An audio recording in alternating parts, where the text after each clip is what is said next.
Então, meus irmãos, estou aqui com a minha Bíblia aberta, os irmãos podem, por gentileza, já deixar a palavra de Deus. Nós vamos trabalhar basicamente, estudar basicamente o capítulo 8 de Romanos, os primeiros, acho que 17 versos, hoje, que nós vamos dividir em duas partes, e também nós vamos ler o capítulo de João, no Evangelho de João, uns 2 versículos. Então, se os irmãos já puderem deixar a Bíblia aí no ponto, seria muito importante para nós. Meus irmãos, o tema do nosso estudo, desta primeira parte do capítulo 8 hoje, evidências da fé. Evidências da fé. Nós vamos poder confirmar através das leituras que nós vamos fazer, e nós não podemos perder de vista que todo o livro de Romanos trata sobre a justificação de Cristo, a justificação de Cristo pela fé. E nós hoje vamos ampliar um pouquinho mais o nosso entendimento a respeito desta justificação e como ela ocorre pela fé. O que o Senhor Deus tem feito para que ela seja realmente dada a nós, a cada um de nós, mesmo nós ainda estando carregando este corpo de pecado. Então, vamos avançar. Antes de nós entrarmos no capítulo 8, nós vamos recapitular o estudo passado. Nossa união com Cristo e com sua justiça pode e deve ser tão próxima e completa quanto nossa união foi com o pecado. Lembram? Nós usamos a alegoria do casamento no capítulo 7 de Romanos. A figura do casamento mostra que é assim. Fomos mantidos em união com o pecado, casados com o velho homem, com o corpo do pecado. Era assim que eu e você, sem Cristo, nós vivíamos. Essa foi uma união pecaminosa. Consequentemente, o corpo do pecado era um corpo de morte para nós. Por quê? Porque nós não podíamos ser separados daquele corpo, exceto pela morte, né? Então,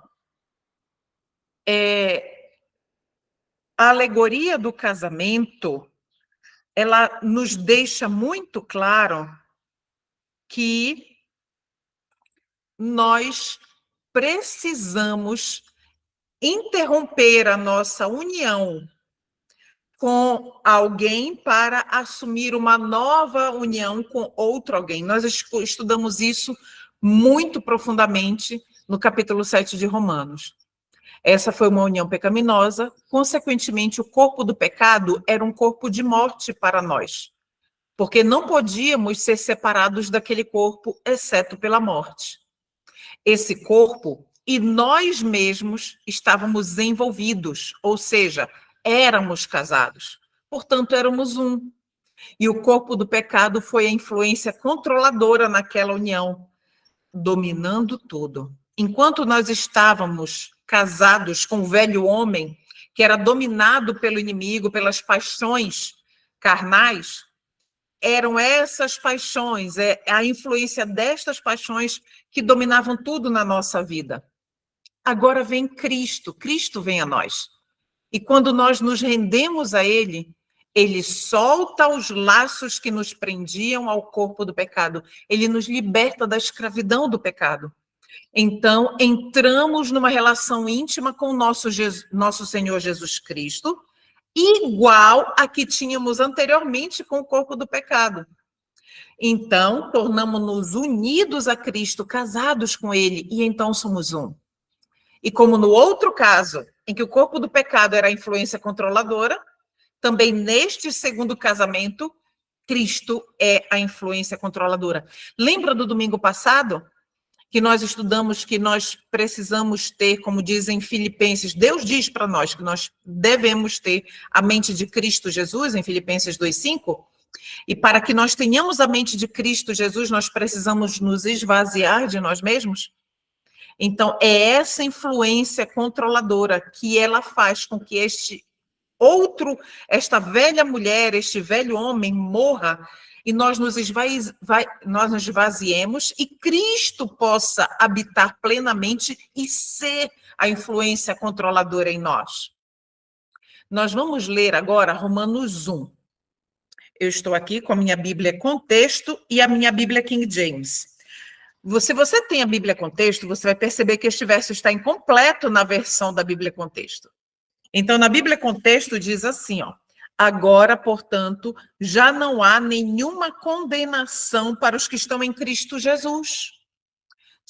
Para aí, na Bíblia Contexto. Isso já é algo que nós precisamos atentar. O verso não está completo aí.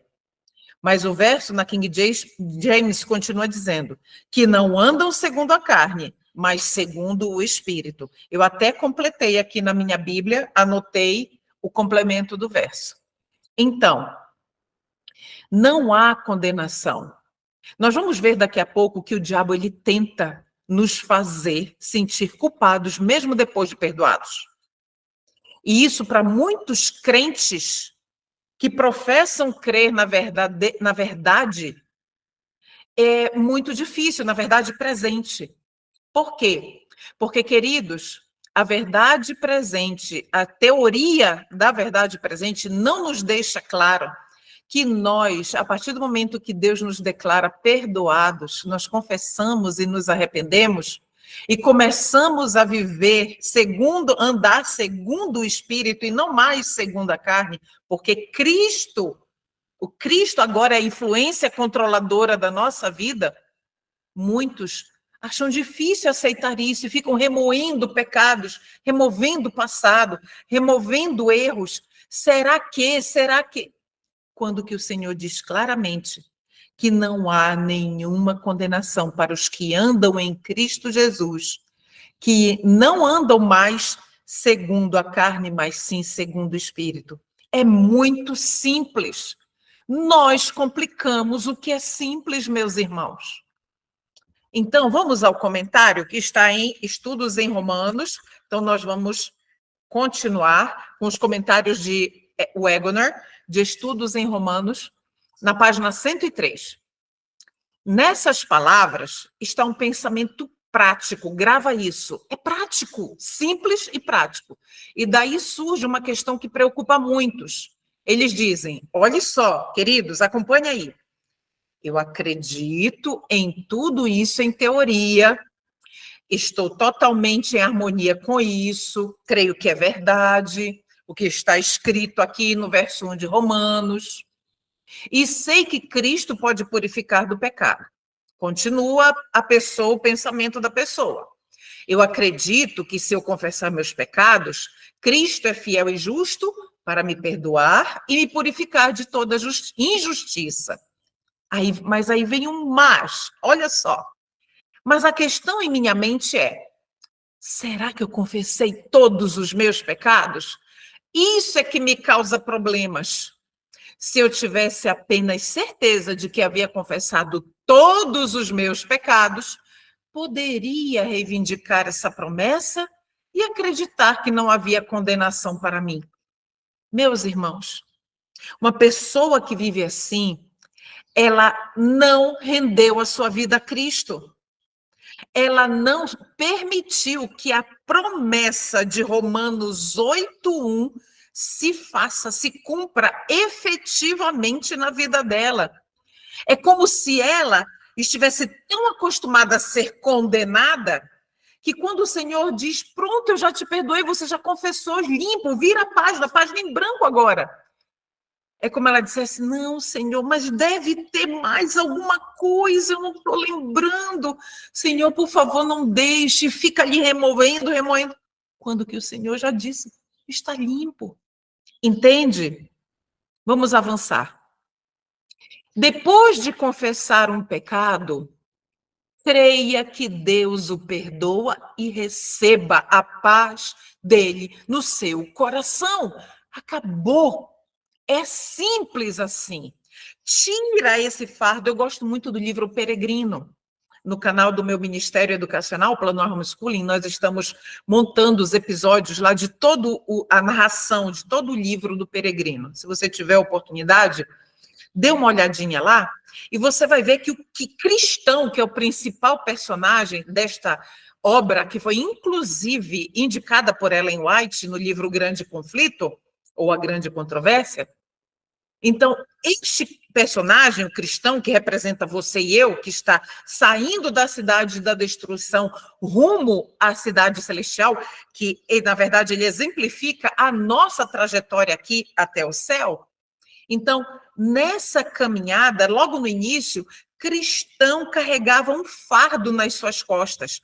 E ele pedia ajuda de várias pessoas que ele se encontrava na sua peregrinação. Ele pedia ajuda das pessoas para que tirassem aquele fardo das costas dele. E nada tirava. Nem nada, nem ninguém. Os pensamentos de Cristão eram todos voltados para a sua própria condenação. Ele não tinha aceitado o perdão que Cristo tinha dado a ele. Mas na sua peregrinação chega um determinado momento que ele se depara diante da cruz de Cristo. E quando ele se depara ali, está ali diante de Cristo, e ele vê o sacrifício que Cristo, ele clama a Jesus por misericórdia, de uma hora para outra, sem esforço. Olha aí a simplicidade do evangelho, meus irmãos. Não compliquemos a simplicidade do evangelho da salvação. Quando o cristão está ali diante da cruz de Cristo, e ele fala ali com o Senhor, ele depõe o seu fardo, ele diz: Senhor, livra-me desse fardo, perdoa-me, Senhor. Automaticamente, o fardo cai. E ele sente a liberdade que somente uma pessoa livre em Cristo pode sentir, que é essa paz no coração. É isso que nós precisamos compreender. O diabo, ele não vai deixar, meu irmão e minha irmã, que você sinta essa paz. Ele vai continuar, e a gente vai ler daqui a pouco um texto sobre isso, ele vai continuar sussurrando: você é culpado, você é culpado, você é culpado. Não permita, porque a palavra de Deus, que é vida, a palavra de Deus é tudo para nós. Ela cumpre aquilo que ela diz. Então, quando a palavra de Deus diz que não há condenação para os que estão em Cristo Jesus, acabou. O texto continua: e se ele lhe mostrar outros pecados, se o Senhor Deus nos mostrar outros pecados, confesse-os. Creia que eles estão perdoados e tenha ainda a paz dele. Mas há muitas pessoas honestas que se privam de uma bênção e acabam caindo em trevas. Por quê? Porque depois de confessarem seus pecados, não se permitem receber o perdão e não agradecem a Deus pela liberdade que irão obter. Nós precisamos parar de sofrer por algo que Cristo nunca deixou registrado na Bíblia, meus irmãos. A partir do momento que ele nos liberta, aqui são evidências, nós temos aqui as evidências, é o que nós estamos estudando agora. Estamos estudando no capítulo 8, evidências da fé. Qual é a evidência da fé? Nenhuma condenação há para aqueles que estão em Cristo Jesus, que não andam segundo a carne, mas segundo o Espírito. É a evidência da fé, a palavra de Deus já está nos testificando disso. Então, enquanto ali em Romanos 7, o Senhor Deus estava nos libertando da escravidão do pecado num passo a passo progressivo. E agora o Senhor Deus, agora nos primeiros versos de Romanos 8, o Senhor Deus está nos confirmando que quando Ele nos liberta por nós andarmos no Espírito e não mais na carne, quando Ele nos perdoa depois de nós confessarmos, então nós andamos em novidade de vida com Ele e temos paz. O perdão de Deus, vamos entender agora a relação entre o perdão de Deus e a parábola do filho pródigo. Vamos lá. Quando alguém vem até mim ou até você completamente arrasado e confessa seus erros, nós devemos perdoá-lo de boa vontade. Queridos, vou dar uma parada bem aqui. Muitos casais ficam distantes uns dos outros por falta de perdão. Carregam um rancor, uma mágoa, e olhe, cuidado, porque o rancor, a falta de perdão, às vezes é uma maldição que vem se arrastando no seio familiar. Vem do avô, passa para a mãe, para o pai, passa para o filho, nós, depois para... Então, nós temos que orar para que isso não passe para os nossos filhos, e essa corrente de maldição da falta de perdão, ela perdure nas nossas gerações familiares. Então, quando alguém vem, o que o texto está nos dizendo aqui? Se alguém vem e nos pede perdão, devemos perdoá-lo de boa vontade. E antes que ele tenha contado metade do que poderia contar, olha só, antes dele terminar a história, me perdoe, está ali em sofrimento, em dor, pedindo perdão, devemos dizer-lhe que está tudo bem, que ele está perdoado e que não precisa mais falar sobre o assunto, falar sobre isso. Fique em paz, meu irmão, minha irmã. Fique em paz, meu amigo, minha amiga. Fique em paz, minha mãe, meu pai. Fique em paz, meu esposo. Fique em paz, minha esposa. Fique em paz. Está tudo certo, tudo perdoado. Esse é o conselho de Deus para nós. Porque isso é exatamente o que Deus faz. Ele nos deu a parábola do filho pródigo como ilustração de como ele perdoa. Seu pai o viu de longe e correu para encontrá-lo. Eu sou muito grato por Deus não exigir que eu, antes que eu possa ser perdoado, volte e assuma todos os pecados que cometi e confesso. Já pensou se tivesse sido assim? Meu pai, o pai veio em direção do filho. Antes do pai dizer o filho, pai, pequei contra ti e contra Deus, e não sou digno mais de ser chamado teu filho, mas me aceita como teu empregado, não sei o que. O pai interrompeu. Ele não esperou que o filho dissesse, pai, eu fui um filho ingrato, eu gastei todas a metade da tua riqueza nisso, eu com mulheres, com devassidão, com isso, glotonaria. Tudo. O pai não deixou ele terminar. Entende? Seu pai o viu de longe e correu para encontrá-lo. E o que acontece? Se o pai tivesse feito isso, esperado que o filho confessasse pecado por pecado que ele tinha cometido, ele teria que prolongar a provação do filho por mais tempo do que é possível dizer. Mas o Senhor está nos dizendo aqui, com a parábola do filho pródigo, que quando alguém chega e pede perdão, aquela pessoa ela já sofreu bastante. Existe uma carga emocional prejudicial que causa sofrimento naquela pessoa. O que é que o Senhor está nos dizendo aqui? Tenha empatia. Tenha empatia. Ter empatia, meus irmãos, é se colocar no lugar da pessoa. A gente sabe que 100% isso não é possível, mas não permitir que aquele irmão, aquela irmã, aquele filho de Deus que está ali pedindo perdão para nós, que ele sofra além do que ele já sofreu, até chegar ao ponto de vir aqui confessar. Vemos ainda outro ponto. Portanto, agora nenhuma condenação há para os que estão em Cristo Jesus, que não andam segundo a carne, mas segundo o Espírito. Romanos 8:1. As pessoas dizem, eu aceitei a Cristo e agora olho para trás, traço a minha história de vida ao longo do dia ou da semana e não consigo ver nada além de imperfeição no que fiz. Então, o sentimento de condenação toma conta de mim e eu não posso ficar em paz. Como posso dizer que não há condenação para mim quando vejo todos os fracassos que eu cometi? É aqui que eu queria chegar com os meus irmãos. Atenção, olha aqui o que o texto nos diz, meus irmãos. Este é um engano sutil de Satanás para nos privar da aceitação e da paz com Deus. É um engano sutil. Quando a gente fica remoendo as nossas culpas, as nossas deficiências, as nossas fraquezas, É um engano sutil, meus irmãos, sutil. E muitos têm caído nisso. O estudo de hoje, meus irmãos, é para trazer libertação. Libertação e paz. Paz com a simplicidade do evangelho. Esperamos ser justificados pensando assim? Meus irmãos, não há justificação para quem pensa assim, porque a pessoa está ali amarrada nos seus pecados. Se fizermos desse jeito, já começamos cometendo um grande erro.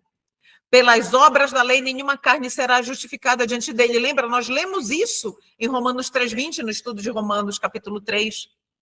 O que essa pessoa está, como ela ficou amarrada aos seus fracassos, aos seus pecados, ou seja, eu não tenho boas obras que me recomendem a Deus. É isso que ela está dizendo. E nós já estudamos que não há nada em nós que nos recomende a Deus. Nenhuma obra, pelas obras da lei, nenhuma carne será justificada diante de Deus. Devemos buscar nossa justificação em Jesus e somente nele. Quando entrarmos no reino de Deus, não olharemos para as melhores ações que nós realizamos e agradeceremos a Deus por sermos justificados pelas boas obras que fizemos. Tudo que nos recomendar ao céu não vem de nós, tudo vem de Cristo.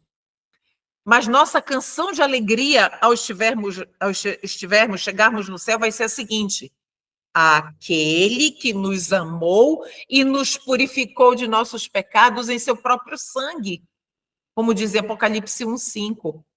É assim, meus irmãos.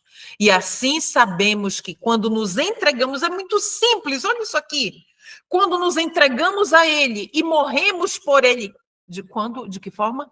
Constantemente, Ele faz por nós as coisas que não podemos fazer por nós mesmos.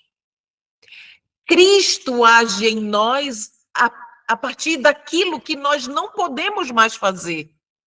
A partir do momento que nós nos esvaziamos do nosso eu por meio da confissão e do arrependimento, automaticamente quem é que começa ali a preencher aquele espaço dentro de nós, ocupado antes pelo eu maligno? Cristo. Então é o bom proceder de Cristo que começa a ser aquela influência controladora da nossa vida.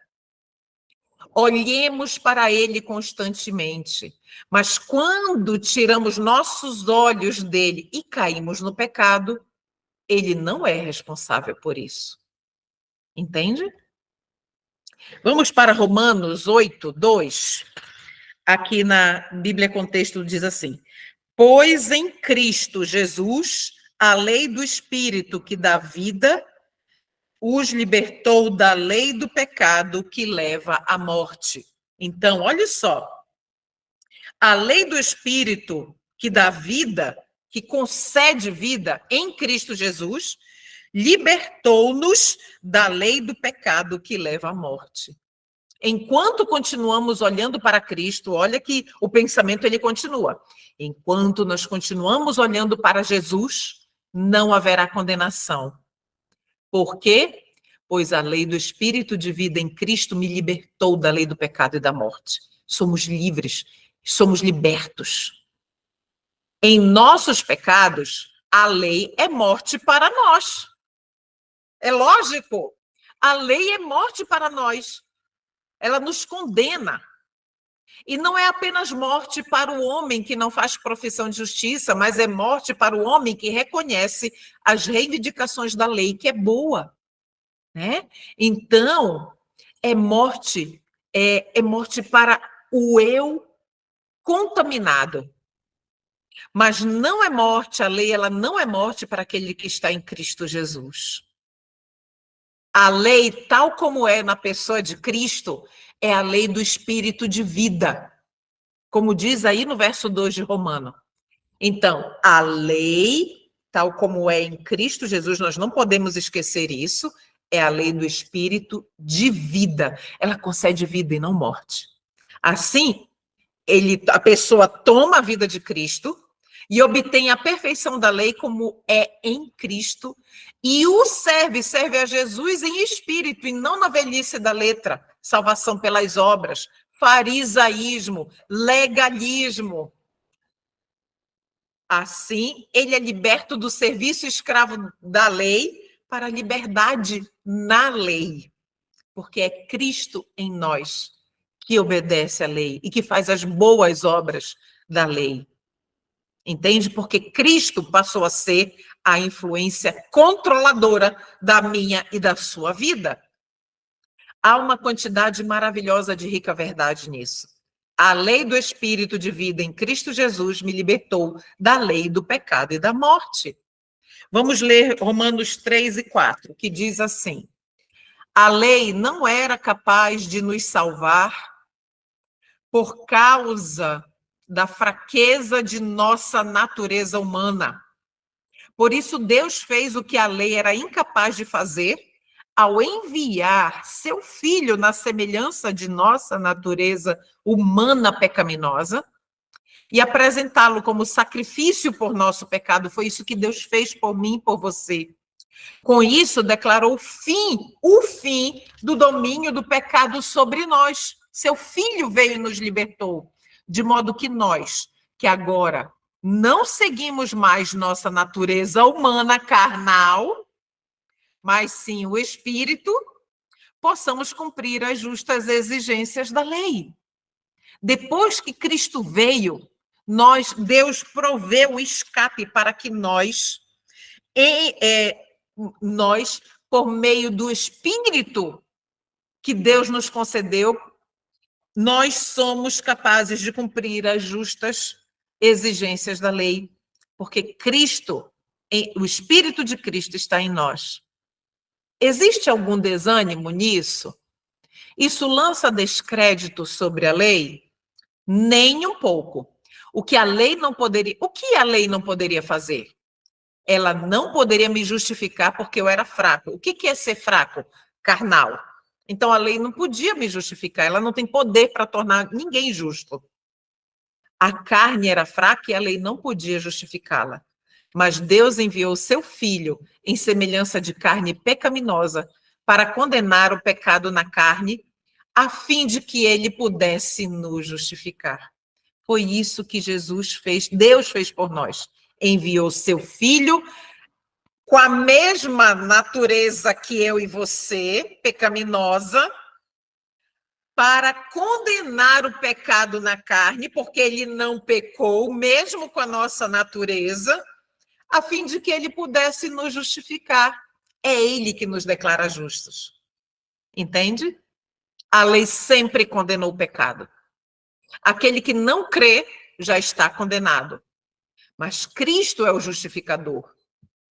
Visto que a lei condena o homem, é evidente que ela não pode justificá-lo, pois é impossível condenar e justificar ao mesmo tempo.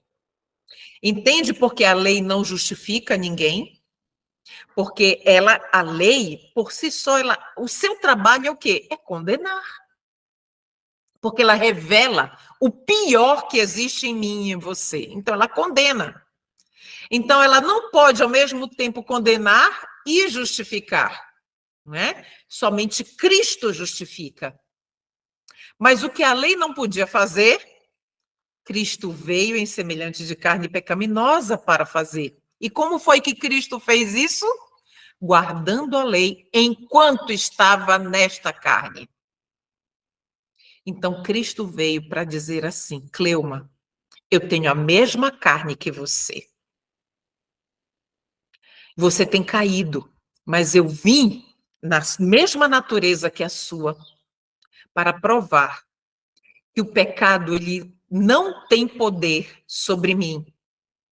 Se você estiver comigo, o pecado também não terá poder sobre você. Entende, meus irmãos? É assim. Eu costumava fazer certas coisas pelas quais sempre gostei de me desculpar. Eu sabia que elas estavam erradas, por isso decidi que não mais faria. Lembra de Romanos 7, o homem de Romanos 7? Mas eu as fazia mesmo assim. Fiz isso repetidas vezes, até que finalmente pude perceber que eram características herdadas, que nasci com elas e, portanto, não podia deixar de praticá-las. Mas pensar dessa maneira não me livrou da condenação. Eu me senti condenado da mesma forma. O texto continua. Pois Cristo não deixou desculpa para o pecado. Ele condenou o pecado na carne. Por sua vida, ele mostrou que o pecado na carne é condenado. E ele, Jesus, o destruiu, pois nele o corpo do pecado foi destruído e nós somos novas criaturas em Cristo. Entende o que Jesus fez? Ele anulou o pecado. Não tinha uma partícula de Cristo, nenhuma partícula de Cristo, que tivesse alguma condescendência com o pecado. A serva do Senhor diz que ele tinha ódio perfeito contra o pecado. Então, o pecado não encontrou nenhuma molécula que pudesse, nenhuma brechinha que pudesse entrar e se espalhar na vida de Jesus Cristo. A mesma coisa em nós. Quando nós somos novas criaturas em Cristo, nós também temos ódio ao pecado, ódio perfeito. Meus irmãos, em oração, é isso que eu e você precisamos pedir. Ódio perfeito ao pecado, assim como Jesus tinha. Essa partezinha aí em amarelo. Por suas promessas extraordinariamente grandes e preciosas, tornamo-nos participantes da natureza divina. Aqui tem uma informação preciosíssima para mim e para você. Como é que nós nos tornamos participantes da natureza divina? Por meio das promessas de Cristo. Aonde? Nas Escrituras Sagradas. Porque elas são grandiosíssimas e preciosas. Ele tomou esta natureza pecaminosa, tomou sobre si mesmo para que pudéssemos ser libertos. Isso foi o que Jesus fez para nós.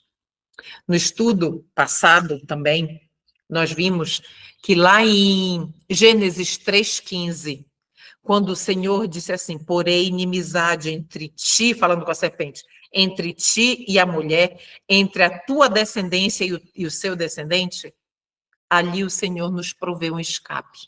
Nós temos condições de escolher a que Senhor servir. Ao Senhor Jesus Cristo ou a Satanás. Mas essa inimizade é a nossa salvação, é o nosso caminho de escape, porque nós podemos escolher Cristo e ao fazermos isso, Ele nos justifica. Amém?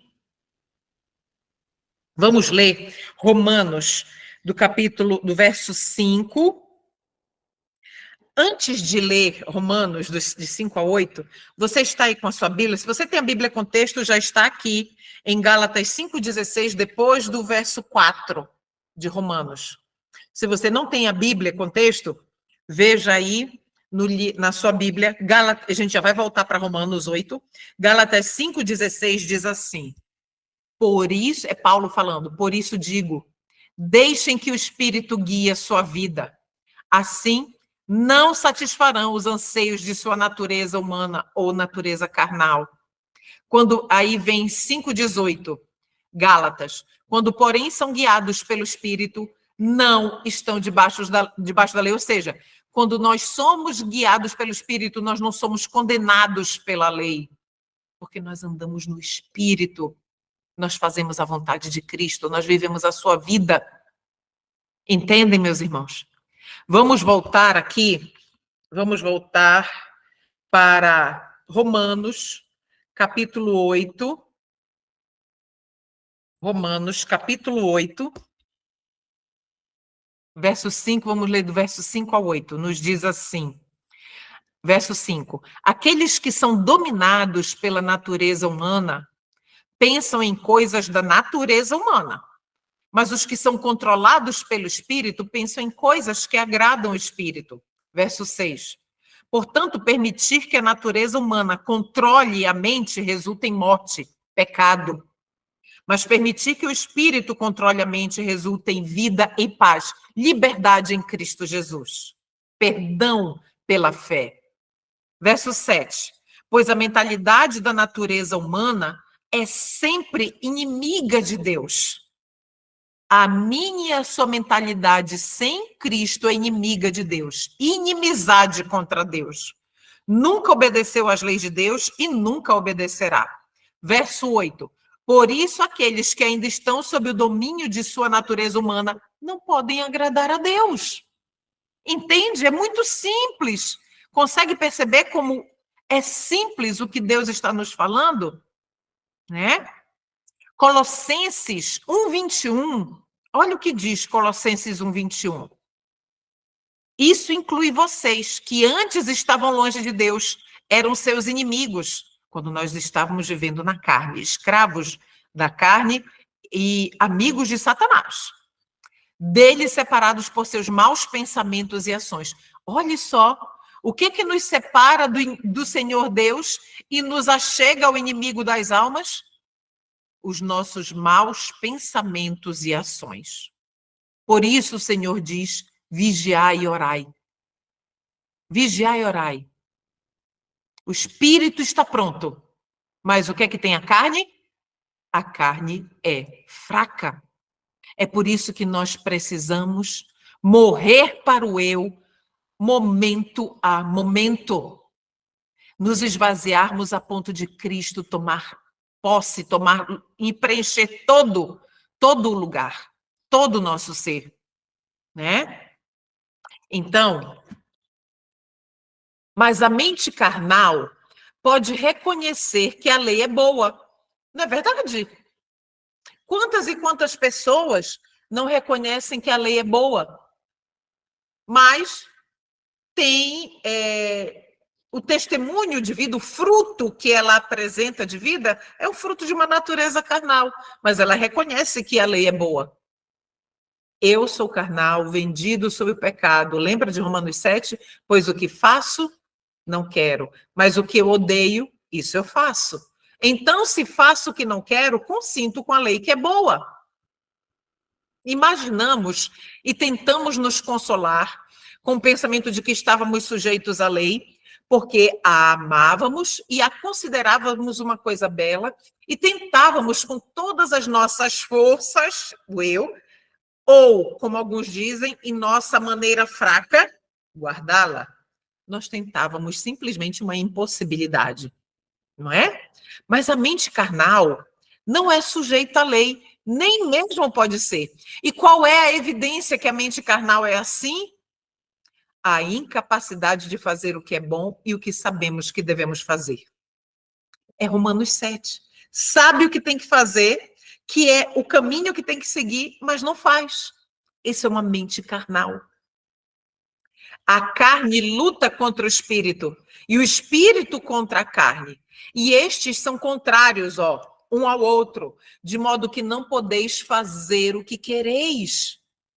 São contrários. O espírito não há harmonia entre o espírito e a carne. Vamos avançar para Romanos 9 até o verso 9 até o verso 11.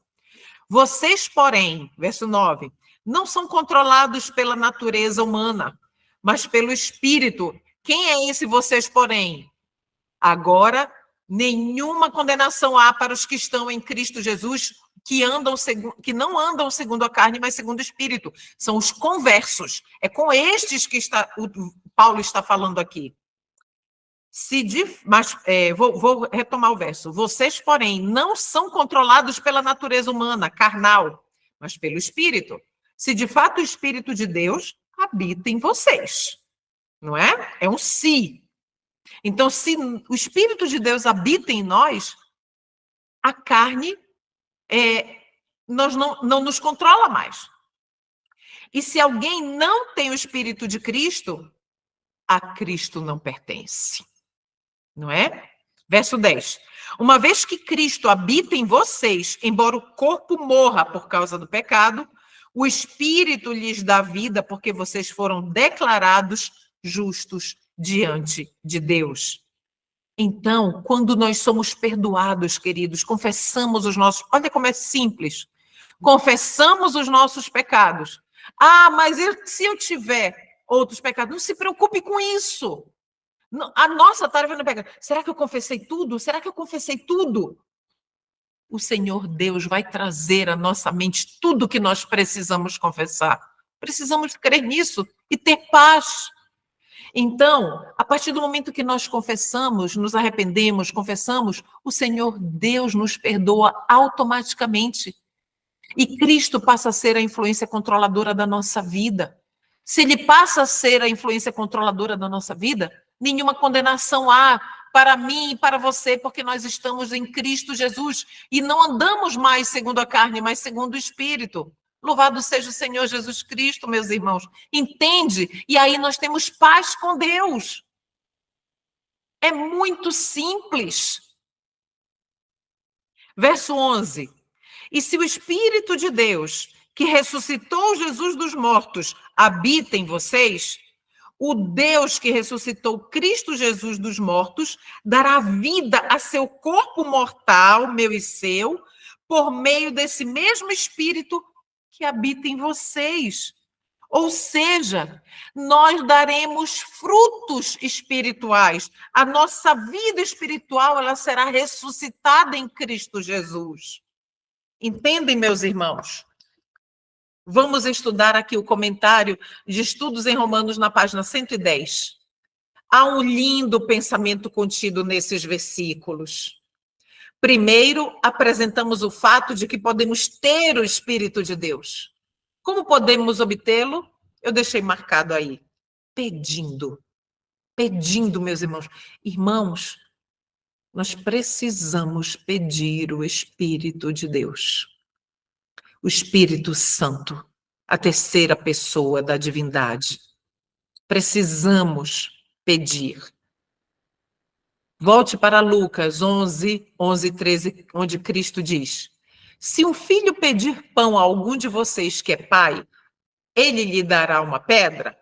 Ou se ele pedir um peixe, ele lhe dará uma serpente? Se vós, pois, sendo maus, sabeis dar boas dádivas aos vossos filhos, quanto mais dará o vosso Pai Celestial o Espírito Santo aos que lhe pedirem? É simples, meus irmãos. Será que quando nós orarmos, queridos, todos nós recebemos uma medida do Espírito Santo? O que nos habilita a ter a percepção de que o que é certo eu quero fazer, mas eu não faço. Quem nos dá essa percepção é o Espírito Santo em nós. Só que nós estamos caminhando em novidade de vida, dia a dia, momento a momento. E cada dia mais precisamos crescer em sabedoria, em graça, diante de Deus e dos homens.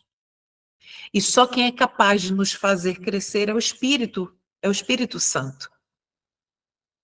Nós precisamos pedir mais e mais do Espírito. Faça uma aplicação pessoal desse texto. Quando você se ajoelhar para orar pelo Espírito de Deus, que é todo-poderoso e purifica de todo pecado, cite isso ao Senhor. Senhor, o Senhor disse que o Senhor está ansioso por nos dar o Espírito Santo. Nos dê mais e mais do Espírito, Senhor, para que te honremos em nosso lar, em nossa comunidade, na sociedade, onde quer que nós formos. Concede-nos o poder do Espírito Santo para te honrar, para te exaltar, para testemunhar do Senhor e para levar almas para o teu reino. É isso, meus irmãos. É esse o único objetivo. O Espírito Santo é de Deus para nos ser dado e ele está disposto e ansioso para que o tenhamos. O Senhor Deus está ansioso que eu e você peçamos cada vez mais o Espírito para ele. Porque se o Espírito daquele que dentre os mortos ressuscitou a Cristo habita em vós, aquele que dentre os mortos ressuscitou a Cristo também vivificará os vossos corpos mortais pelo seu Espírito que habita em vós. Quem é o único capaz de nos ressuscitar da nossa morte espiritual, da nossa fragilidade? É o Espírito Santo. Aqui está a esperança da ressurreição novamente. O que resta a ser feito quando... É uma pergunta. O que resta a ser feito quando o Espírito de Cristo habita em você e em mim? O que resta a ser feito? Apenas nos vivificar. Isto é, para dar vida aos nossos corpos mortais. É Ele que nos dá vida. Lembra que eu tinha pedido para você abrir em João? Abra sua Bíblia, por gentileza, no capítulo 7 de João, verso 38. Estamos falando a respeito disso aqui, olha. Cristo também vivificará vossos corpos mortais pelo seu Espírito que habita em vós, pelo Espírito dele, de Cristo, o Consolador que habita em vós. Então, olha o que diz em João 7,38. Quem crê em mim é pela fé, viu? É fé. Quem crê em mim, como diz a Escritura, do seu ventre fluirão rios de água viva. Estou lendo na King James. Do seu ventre, ou seja, dele, da pessoa, fluirá rios de água viva. Nós seremos, em Cristo, seremos mananciais de água viva para outros sedentos. Outros que estão sedentos da salvação, meus irmãos. Vamos agora voltar algumas folhinhas para João 4, João capítulo 4, verso 14.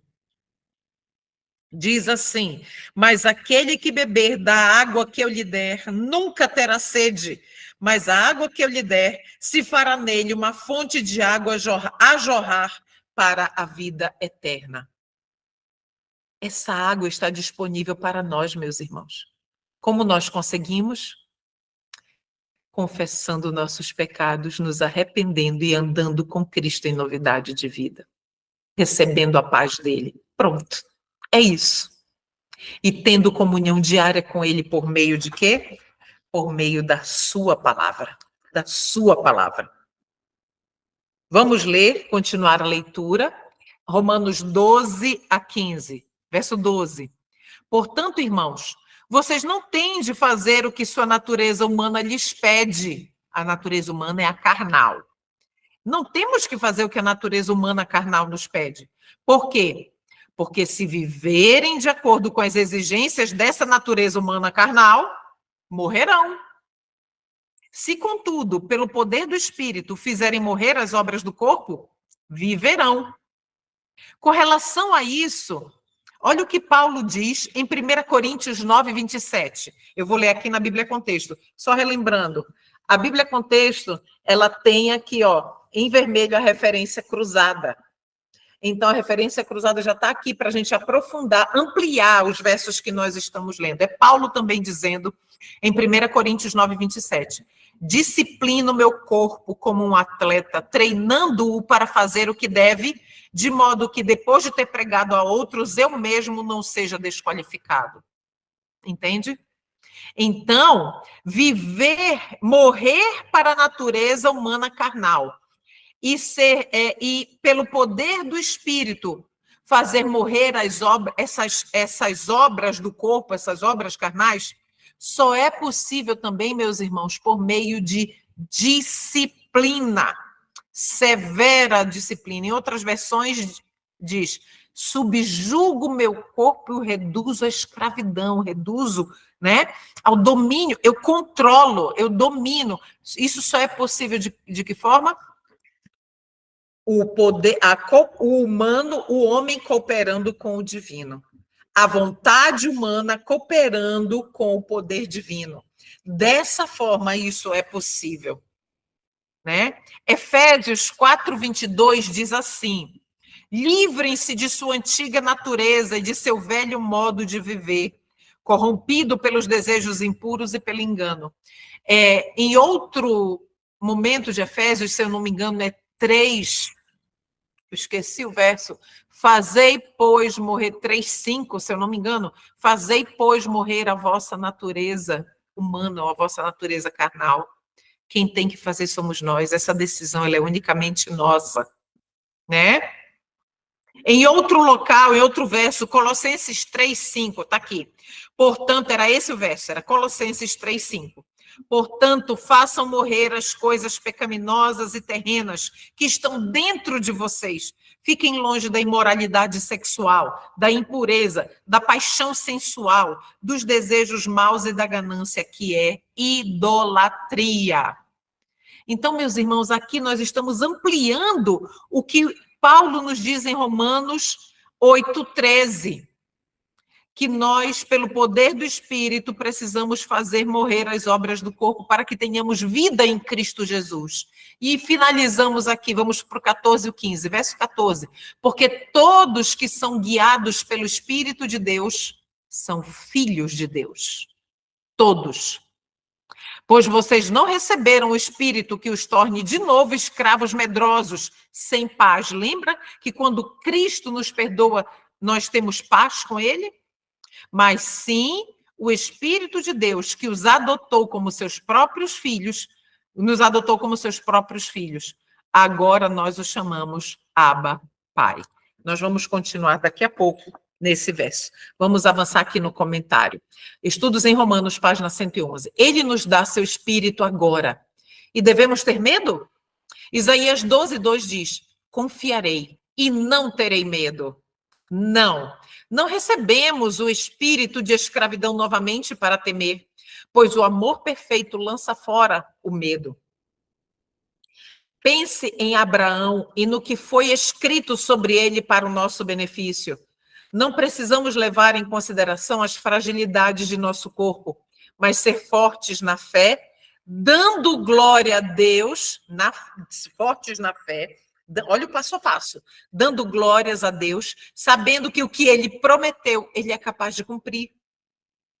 Ele não nos disse que se nós confessarmos os nossos pecados, ele é fiel e justo para nos perdoar os pecados e nos purificar de toda injustiça? Pronto, cumpre-se. Basta que nós sigamos esse passo a passo, não é? Ele cumpre. Então, meus irmãos, vamos meditar agora e ver, este é o nosso Deus. Olhe só, este é o nosso Deus. Acabamos de ler aqui, ó, Abba, Pai. Isso significa papai. Significa, eu chamo meu pai quando eu falo com ele pelo telefone, eu falo, ele disse, oi, paizinho. Esse é o nosso Deus, Abba, Pai. Entende? Em primeiro lugar, perceba que ele está no céu e que é Deus. Ele é infinito em poder e tão grande que pode tomar as ilhas como uma coisa muito pequena. Para ele, as nações são como uma gota no balde e pesadas como o pó numa balança. Apesar de ser grandioso e extraordinário, podemos ir até ele e chamá-lo de nosso pai, nosso papai, nosso paizinho. Ele tem a ternura de um pai, apoiado pelo poder da divindade infinita. Vamos ler Romanos 8:16? Pois o seu Espírito confirma a nosso espírito que somos filhos de Deus, que somos filhos do Abba Pai. Entende, meus irmãos? Qual é o testemunho? Olha, pois o seu Espírito confirma ou testifica. Na sua versão pode ser que tenha testifica. Testificar é dar testemunho. Qual é o testemunho do Espírito, então? Alguns dizem, ora, é um tipo de sentimento. E quando eu tiver, saberei que Deus me aceitou. Sentimento. Perigosíssimo isso.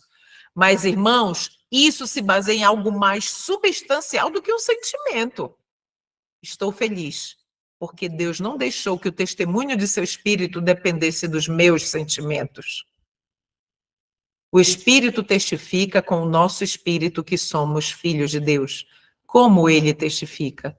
Se recebermos o testemunho dos homens, o testemunho de Deus é maior. Porque este é o testemunho de Deus, que de seu Filho testificou. Ó, quando testificamos de Cristo, estamos dando testemunho de Deus. Quem crê no Filho de Deus, em si mesmo tem o testemunho. Entende? Agora, o que uma testemunha faz? Dá testemunho, não é? Sou apresentado como testemunha em um tribunal. Como posso testemunhar nesse caso? Contando o que sei. Então, se o Espírito testemunhar, ele deve dizer algo, não deve? Sim. Então, como reconhecemos o testemunho do Espírito? Como é que o Espírito fala? Como é que a gente vai reconhecer o Espírito? Pela palavra de Deus. Quem é que fala nesta palavra? O Espírito de Deus. Então, qual é o testemunho do Espírito? A palavra de Deus. Então, meus irmãos, não existe fórmula mágica. É a palavra de Deus que faz com que nós testifiquemos de Cristo, testifiquemos de Deus. Esse é o testemunho. A palavra de Deus é a voz do Espírito de Deus. Queridos, quando a gente fala o espírito de profecia, não é Ellen White, não são os escritos de Ellen White. Então, o espírito de profecia são de Gênesis a Apocalipse, porque foi inspirado pelo Espírito de Deus, e todas as mais de 100 páginas que foram escritas, 100.000 páginas, perdão, que foram escritas, inspiradas por Deus pela pena de Ellen White. Então, a palavra de Deus é a voz do Espírito de Deus. Então, temos o testemunho em nós mesmos quando temos sua palavra em nossos corações pela fé. Comemos a carne e bebemos o sangue de Cristo, alimentando-nos de sua palavra. E assim temos o testemunho dentro de nós. Nossa vida cristã, desde o início, deve ser baseada na palavra de Deus. Não esqueça disso. Nossa vida cristã, desde o início, deve ser baseada na palavra de Deus. E nós vamos ler agora o verso 17, que diz assim: se somos seus filhos, então somos seus herdeiros, e, portanto, co-herdeiros com Cristo. Se de fato participamos de seu sofrimento, participaremos também de sua glória. Amém. Glória a Jesus. É maravilhoso demais para a mente humana compreender isso totalmente.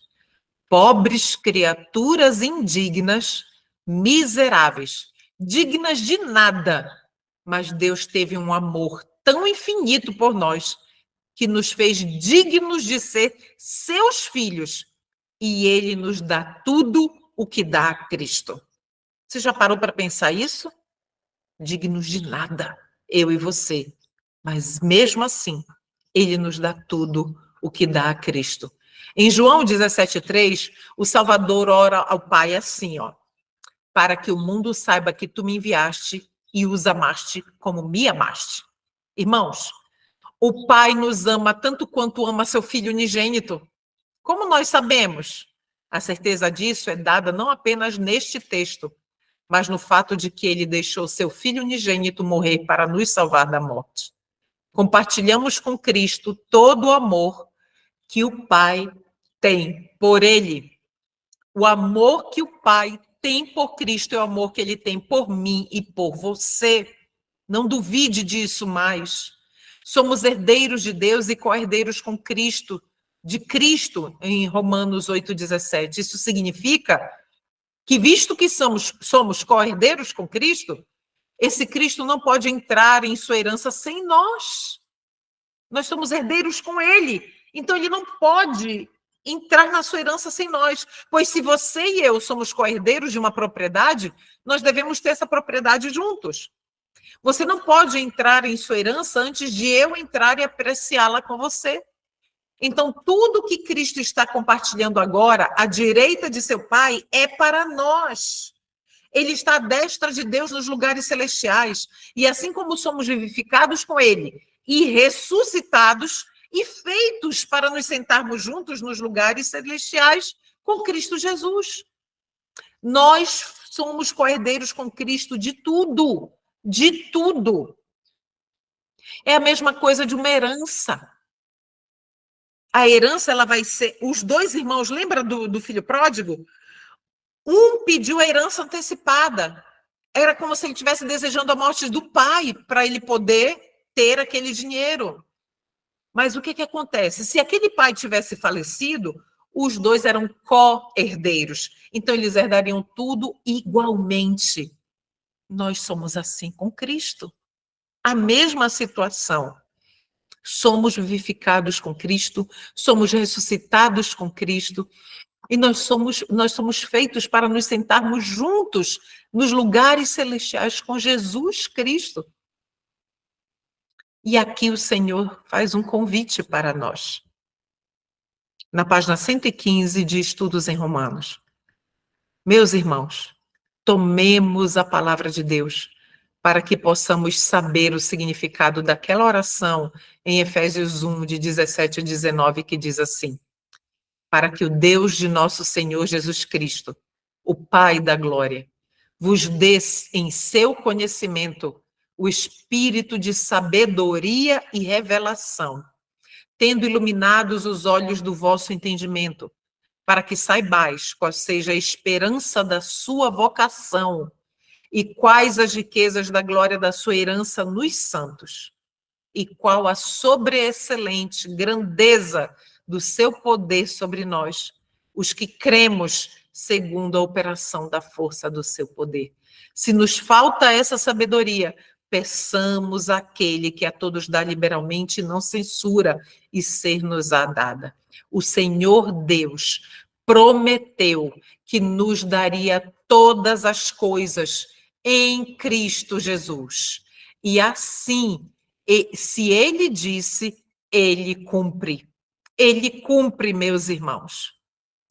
Lembre das promessas de Jesus.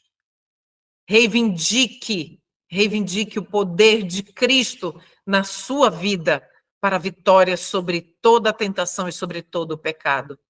E ele lhe responderá. Vamos orar? Senhor nosso Deus, como agradecer, Senhor, como agradecer tudo que o Senhor tem feito por cada um de nós. Senhor, estamos aqui confessando pecados, confessando a malignidade do nosso coração, rejeitando tudo, Pai, o que faz separação entre nós e o Senhor. Pai querido, como desejamos habitar eternamente com o Senhor. Por favor, Pai, tem compaixão de mim e de cada um dos que aqui estão. Por favor, Pai. Não queremos servir a carne, mas queremos ser totalmente controlados pelo Espírito Santo. Precisamos fazer morrer a nossa natureza carnal momento a momento, Senhor. Eu te peço humildemente, Pai querido, em nome e por amor de Jesus Cristo, bom Redentor, salva-nos, Pai. Ajuda-nos a matar esse eu maligno que insiste em fazer as obras do inimigo em nossa vida. Só o Senhor pode nos libertar. E cremos, porque o Senhor prometeu esta libertação em Cristo Jesus, cremos que o Senhor já nos deu, porque a tua palavra se cumpre perfeitamente. Obrigada, Pai. Perdoa os nossos muitos pecados que cometemos contra o Senhor e contra o próximo, e nos ajude, Pai querido, a vigiarmos e orarmos até que o Senhor volte. Em nome de Jesus. Amém.